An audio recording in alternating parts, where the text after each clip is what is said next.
नमस्कार। मैं रचना सरन सदीनामा में समीक्षाकार लेकर हाजिर हूँ आज दिनांक 17 नवंबर 2020 का संपादकीय। दोस्तों, हमारे देश में जब तब अभिव्यक्ति की आज़ादी को लेकर चर्चा होती रहती है, लेकिन अभिव्यक्ति का सबसे बड़ा माध्यम प्रेस क्या सही मायनों में आज़ाद है? इसी विषय पर है हमारा आज का संपादकीय।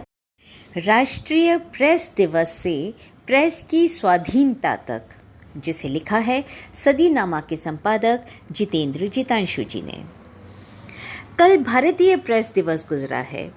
राष्ट्रीय प्रेस दिवस को मनाने का कारण प्रेस के प्रति देश की मानसिकता को बदलने से है। इसको मनाने की शुरुआत 16 नवंबर 1966 से हुई।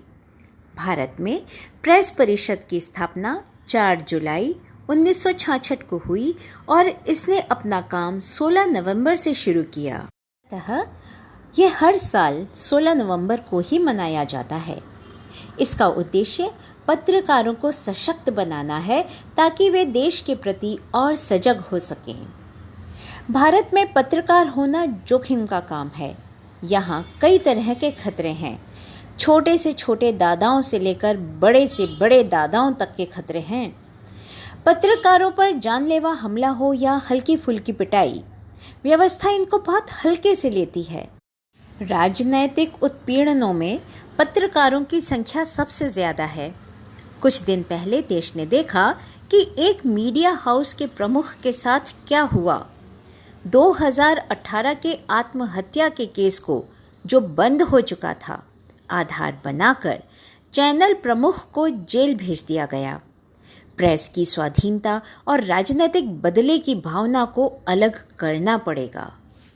बेंगलोर की साप्ताहिक पत्रिका की संपादिका गौरी लंकेश को वामपंथी लेखन के लिए गोली मार दी गई। इसी साल ऑनलाइन पत्रकार अभिलाष पदाचेरी को माओवादियों के संपर्क का आधार बनाकर जेल भेज दिया गया। बिहार में मुंगेर के पत्रकार पवन चौधरी को कोरोना की मौतों की रिपोर्टिंग के सिलसिले में पकड़ा गया। बालू माफियाओं द्वारा पत्रकार शुभम मनी त्रिपाठी को गोली मार दी गई। पत्रकारों को सुरक्षा की कोई गारंटी नहीं दे सकता, लेकिन प्रेस की आज़ादी की मांग सब कर रहे हैं। सभी बड़े शहरों में प्रेस क्लब हैं और ज़्यादातर मुख्य केंद्रों में कई शहरों के प्रेस क्लब देखने लायक हैं, जैसे जयपुर प्रेस क्लब। लेकिन इन संस्थाओं पर भी पकड़ बनाए रखने के लिए बड़े बड़े राजनीतिक दल शामिल हो जाते हैं। 2 उदाहरण काफ़ी हैं। एक दिल्ली प्रेस क्लब का चुनाव और कलकत्ता प्रेस क्लब, जहां किसी को भी किसी भी पद के चुनाव के लिए खड़ा नहीं होने दिया जाता, जिससे चुनाव निर्विरोध जीत लिया जाए।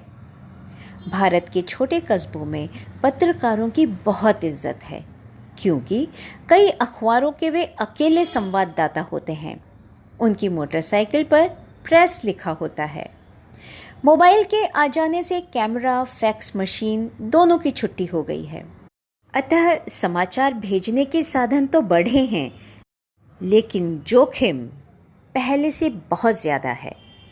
आज के दिन उन पत्रकारों को भी याद करें जो अखबारों में स्ट्रिंगर्स होते हैं और जिनके पास पूरे संसाधन नहीं होते। होता है तो सिर्फ हौसला।